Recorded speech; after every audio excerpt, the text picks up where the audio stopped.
हमने, और ये एक बाइस फख्र है और तारीख ने साबित कर दिया कि ये सही फैसला था। प्राइम मिनिस्टर नवाज शरीफ को 5 दफा फोन कॉल आई क्लिंटन की, $5 अरब ऑफर किया, ये भी कहा कि आप आए, आपको हम बड़ी आओ भगत करेंगे, सारा करेंगे, लेकिन हमने वो फैसले किए प्राइम मिनिस्टर नवाज शरीफ साहब की क़यादत में जो मुल्की मफाद में था। और आप देख लें कि जंग का खतरा हिंदुस्तान से टल गया, हमला नहीं वो कर सकता, जारियत नहीं कर सकता।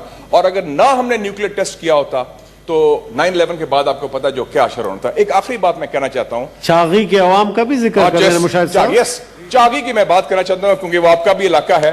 ये बम जो है एक्चुअली मैं सलूट करता हूं बलोचिस्तान के अवाम का भी। किसी ने कहा ये पंजाबी बम है, मैं कहा नहीं, ये बलोचिस्तान का बम है जी, चागी का देखें। और चागी की साइट 1979 में सिलेक्ट हुई थी जब जनरल जियाउल हक थे प्राइम मिनिस्टर प्रेसिडेंट थे, उन्होंने टीम भेजी, उन्होंने अक्टूबर 1979 में सिलेक्शन की थी कि यहां धमाका होगा, आपकी जमीन है और आपको you are part of the nuclear process mister chairman, we are proud of your role also माशाल्लाह। और आप ये देखें, इसलिए हम कहते हैं चागी को भी 28 मई के साथ याद रखें। आप चागी का है वो जो पहाड़ आपने उसका कलर चेंज हुआ था, वो चागी का पहाड़ था और उसमें दुनिया का इंपैक्ट होता। आखिरी बात मैं कहना चाहता हूं, कर्नल गद्दाफी की बेटी ने इंटरव्यू दिया था, वो अब अल जज़ायर में रहती हैं, जला वतन, जब उनका वालिद की मार दिया गया था गद्दाफी साहब को।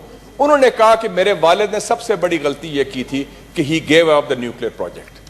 कहता पाकिस्तान की तरह अगर लीबिया के पास भी बम होता तो किसी की जरूरत ना होती जो लीबिया के साथ किया है उन्होंने और जो मेरे वालिद के साथ किया है। तो ये बड़ा एक इंपॉर्टेंट लेसन है और मुझे खुशी है कि न्यूक्लियर प्रोग्राम उन इश्यूज पर शामिल है जिसमें बिला सेनेटर जी जी वो अबव पार्टी लाइंस एक नेशनल कंसेंसस है। And we are proud of this national achievement, we are proud of a scientist. मैं डॉक्टर एक्यू खान भी हूं, डॉक्टर समर मुबारक और जो साइंटिस्ट की टीम है। तो पाकिस्तान की अपनी अचीवमेंट है, it's a made in Pakistan bomb made by the people of Pakistan for their national security. Thank you sir. Thank you. Senator Sardar Shafiq Tareen, बिस्मिल्लाहिर्रहमानिर्रहीम। नंबर का इंतजार फरमाइए जनाब सिद्दीकी साहब जी। शुक्रिया जनाब चेयरमैन साहब, आपने मुझे पॉइंट ऑफ पब्लिक इम्पोर्टेंस पे बात करने का मौका दिया। चेयरमैन साहब, जो बात मैं कहना चाहता हूँ वो बड़ा अहम है। कल हमारे एक दोस्त बलोच साहब ने जो बॉर्डर की इश्यूज़ पे बात की थी बलूचिस्तान के, तो मैं उसकी बात को सपोर्ट करता हूँ। जनाब चेयरमैन साहब, आपके तफ्तान का बॉर्डर है, आपके पंजगूर का, इसी तरह मकरान में मुख्तलिफ पॉइंट्स हैं, वो वहाँ पे भी इशू चल रहा है। जनाब चेयरमैन साहब, हमारे चमन का बॉर्डर भी आजकल बड़े क्राइसिस में, वहाँ के जो ताजर हैं, वहाँ के अवाम हैं, ये फेंसिंग के बाद उसके बाद जो है वहाँ के तो कारोबार बिल्कुल बंद हो गए लोगों के, कोई रोज़गार है नहीं वहाँ पे, न कोई ज़मींदारी का सिस्टम है, न कोई कारखाना है, न कोई दूसरा चीज़ है, सबका बिजनेस यही बॉर्डर से रिलेटेड है। अब ऐसे है कि फेंसिंग के बाद एक गांव है, इसके बीच से जो है बाढ़ गुजर गई, आगे लोग इस तरफ बॉर्डर के हैं, आगे लोग बॉर्डर के बाहर हैं, तो एंट्री पॉइंट्स वही एक जहां से मेन एंट्री है वहां से लोगों को बिजनेस भी बंद पड़ा हुआ है और तकलीफ भी है और मुख्तलिफ वाक़यात हुए हैं, उसमें बहुत सी कैजुअल्टीज़ भी हुए हैं। तो इस पे हमने पिछली टेनवर में भी एक जो हमारी इंटीरियर की कमेटी थी, इसमें हमने इस पे डिस्कशन की थी, फिर एक सब कमेटी इसमें कंस्टिट्यूट हुई थी, उसमें मैं था और ताहिर बजिंजो साहब थे, खोदा बाबर था। लेकिन ये कोविड की वजह से हम विज़िट नहीं कर सके। हमने कहा कि वहाँ के कस्टम हुकाम है, बॉर्डर फोर्सेस है और वहाँ के जो स्टेक होल्डर्स हैं उनके साथ बैठ के कोई ऐसे मुश्तरका लाएमल बनाएंगे कि वहाँ के लोगों का मसला हल हो।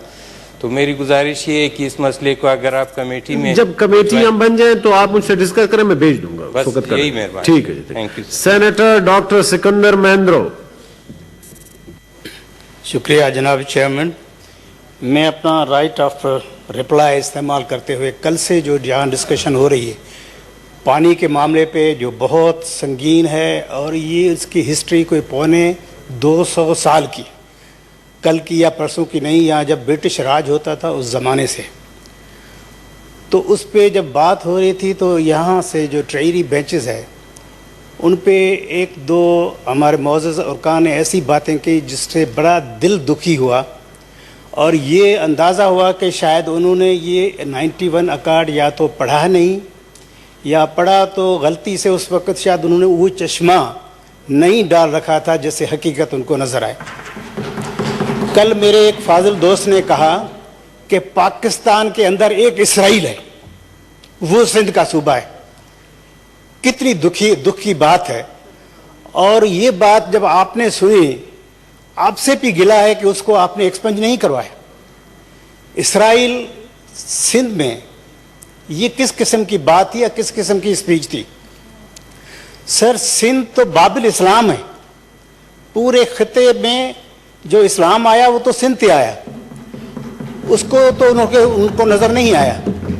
दूसरी बात जनाब कि पाकिस्तान के आइन में अगर आप आर्टिकल 1 का पार्ट 2 देखें तो उसमें पाकिस्तान की टेरिटरीज सिंध की टेरिटरीज भी हैं।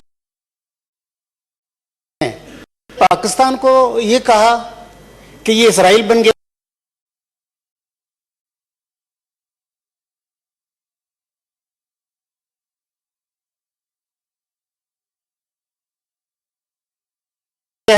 कि इस किस्म की बात रिकॉर्ड पे, सेनेट के रिकॉर्ड पे नहीं होनी चाहिए और ये इसको आप एक्सपेंज करें, मेहरबानी होगी आपकी। टेट एक्सपेंज कर दे जी, कर लिया इजराइल। सर, दूसरी बात, आज मेरे मोअज़्ज़िज़ और मोहतरम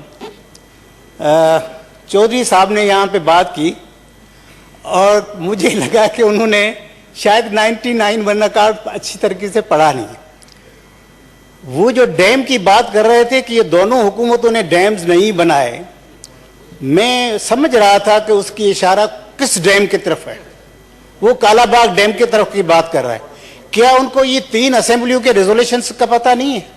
1988 से लेके तीनों असेंबलियां ने बार बार ये रेजोल्यूशंस पास किए हैं कि सर डैम उस वक्त बनता है, इसकी मिसाल एक बैंक की मिसाल है।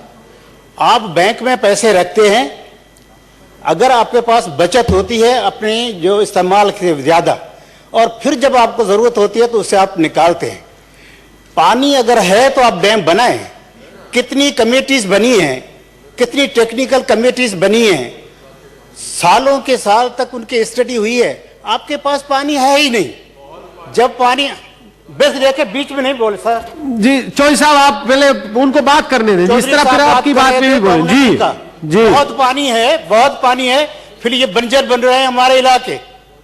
पानी नहीं है। वो टेक्निकल कमेटीज के लोग, इंटरनेशनल पैनल्स ऑफ एक्सपर्ट्स कहते हैं, चौधरी साहब कहें या मैं कहूं, उस पर कोई भरोसा नहीं है। तो जनाब इस किस्म की बातें न की जाए। अब हमारे जो इसके 91 अकार्ड की बात करते हैं, उसके कौन सा पैरा है चौधरी साहब, जो अगर आपने पढ़ा है, जिसमें लिखा है कि आप डैम बनाएंगे? बताएं कौन सी पैरा है। हमने इसको 10-10 साल, 15-15 साल तक एक एक लफ्ज की बैठ के स्टडी की है, रिसर्च की है। ऐसी कोई बात नहीं। वहां जो बातें की गई हैं उस पर अमल नहीं हो रहा है। वहां ये जरूरत है कि जब आपको इरिगेशन के लिए पानी चाहिए तो आप डैम्स में पानी बंद नहीं कर सकते। अगर आपके पास पानी है भी तो आप डैम्स को फिल नहीं कर सकते। अब हमारे पास पीने का पानी नहीं है। जो ये सीजन है वो सर 6 महीने की है। मार्च से शुरू होती है, सितंबर तक खत्म हो जाती है। मार्च चला गया, अप्रैल चला गया, आज मई भी खत्म हो रहा है। जून के अगर आखिर में हमें पानी मिलेगा और जुलाई में अगर हम फसल लगाएंगे, अगस्त और सितंबर में तो वो तैयार नहीं होगा, उसको तो 4 महीने चाहिए। सितंबर के बाद जब हम पानी मांगेंगे तो कहेंगे कि 91 अकार्ड के लिहाज से आपकी कोई पानी की एलोकेशन नहीं है। तो सर ये चीज इनको नजर नहीं आती कि ये कंडीशन है कि आप उनको पानी को, डैम्स को नहीं भर सकते जब इरिगेशन के लिए जरूरत होती है। सर फ्लड कैनाल्स उस वक्त चलाए जाते हैं जब आपके पास फ्लड हो, और फ्लड के प्रेशर को कम करने के लिए आप उन कैनाल्स में पानी निकालते हैं। यहां पे जो चश्मा की बात कर रहे थे जनाब, चश्मा से एक कैनाल ग्रेटर थल कैनाल निकाला है। वो ग्रेटर थल कैनाल आबाद कर रहा है जमीन। फ्लड कैनाल से एक कैनाल निकाला है। हम इसलिए कहते हैं कि इस किस्म की जो गैर कानूनी हरकतें हैं वो न की जाए। जनाब मैं ज्यादा बात नहीं करता क्योंकि हमें जो हमने कॉल अटेंशन नोटिस दी है उस पर हम डिटेल से बात करेंगे और एक एक पॉइंट पे बात करेंगे। 94 में हमारे इस किस्म की रेजोल्यूशन, मेरा भी एक रेजोल्यूशन 94 में सिंध असेंबली से पास हुआ है। तो इसमें ऐसी कोई सादा बात नहीं है कि आप ऐसे बात करके कहें कि नहीं है मैं जोर से बोल रहा हूं तो मैं सच्ची बोल रहा हूं। इस पे जैसे लोगों ने कहा है कि इस पे हम अभी एतराज करेंगे कि 91 अकार्ड पे अमल नहीं हो रहा है। इरसा को सिर्फ ये पावर दिया गया था कि आप इसके एक एक लफ्ज को लेटर और स्पिरिट में इंप्लीमेंट करें। ऐसा को ये कोई अख्तियार नहीं था कि आप उसको अमेंडमेंट करें, आप 3 टियर फार्मूला, अब जब भी बात होती है हम 3 टियर फार्मूला पे काम करें।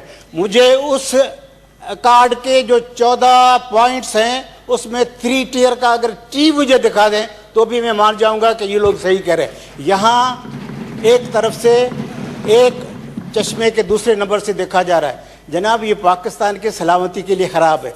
सिंध का पूरा सूबा अब तबाह होने के बराबर है। वहाँ से आप पानी कहते हैं कि समंदर में पानी नहीं जाना चाहिए। समंदर में पानी न जाने की वजह से हमारे 22 लाख एकड़ ज़मीन तबाह हो गई है।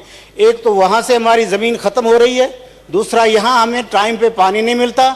जब हम फसल लगा देते हैं उस वक्त यहाँ इंडस का पानी लिंक कैनाल से निकाल दिया जाता है, हमारी यील्ड कम हो रही है, हमारी एरिया ऑफ इरिगेशन कम हो रही है, हमारे दोनों तरफ से स्क्वीज होके अब सिंध को बंजर बनाया जा रहा है।